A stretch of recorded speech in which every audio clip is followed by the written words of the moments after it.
Hey guys, so I want to talk about basically my EDC, and I first want to define that because a lot of people talk about like, oh, how often do you switch up your EDC? And most knife people are like, oh, every day or multiple times a day.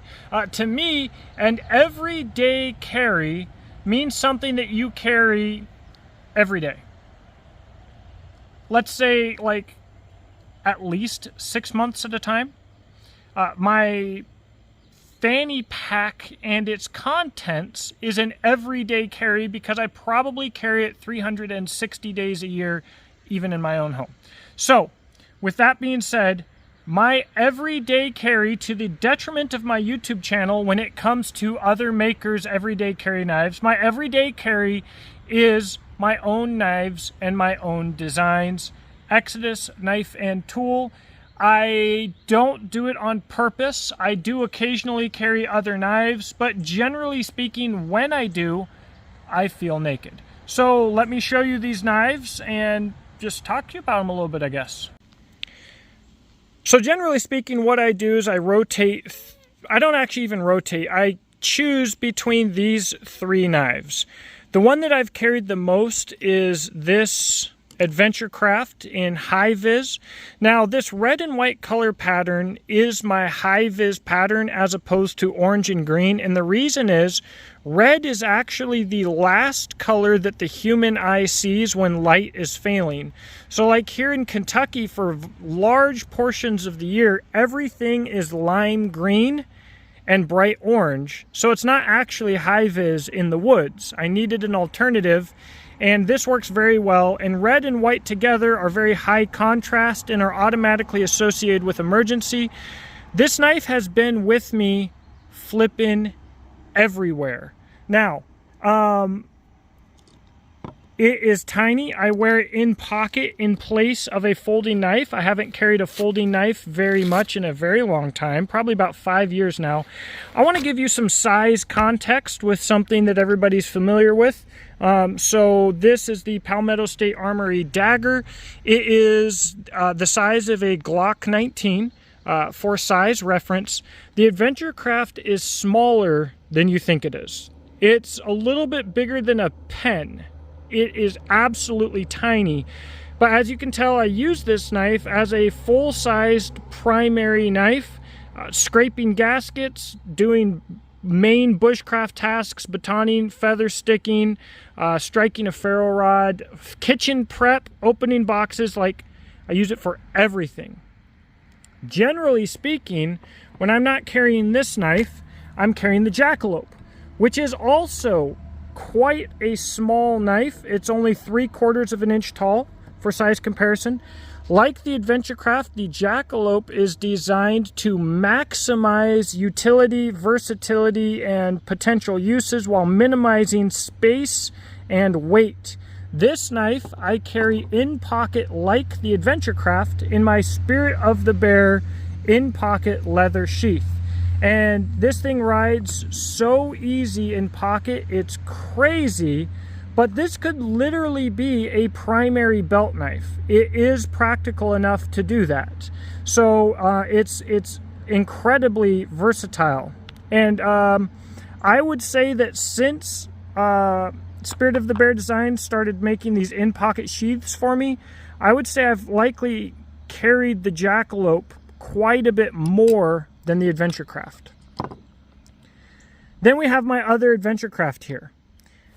I don't keep any special edition knives or any fancy knives or anything like that. It's my goal to carry my standard options only, to keep my standard options only.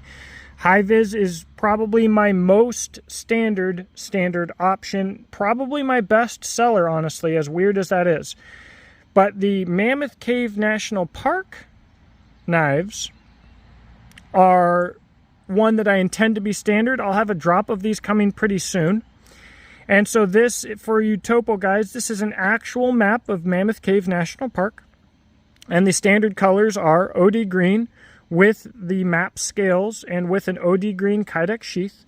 But I also use this knife as my primary knife for advertising other people's custom scales. So here's some of my personal scales that I rotate out on this knife.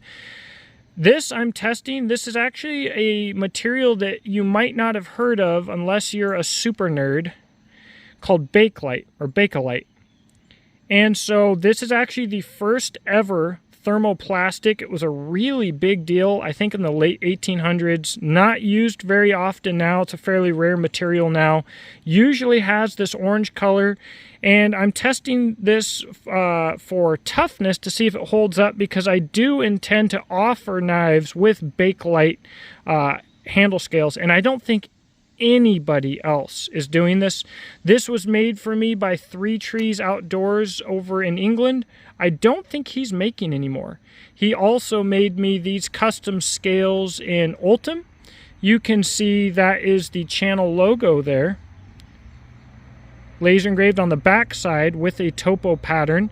So I throw these on occasionally and absolutely love them. And then these are from Lucas Carroll. We have this beautiful added texture.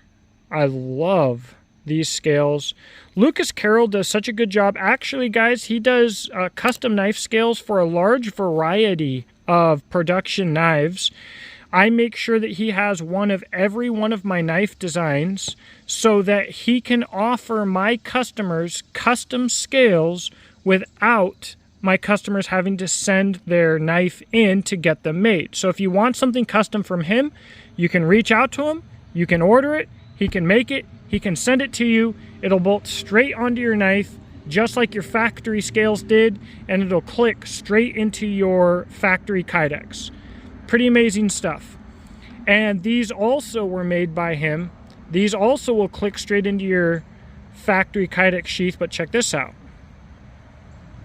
What we have contouring. These are sick.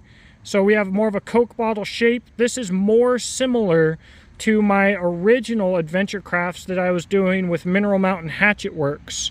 And so it really transforms the knife. And for people who are into that type of scale, they are amazing.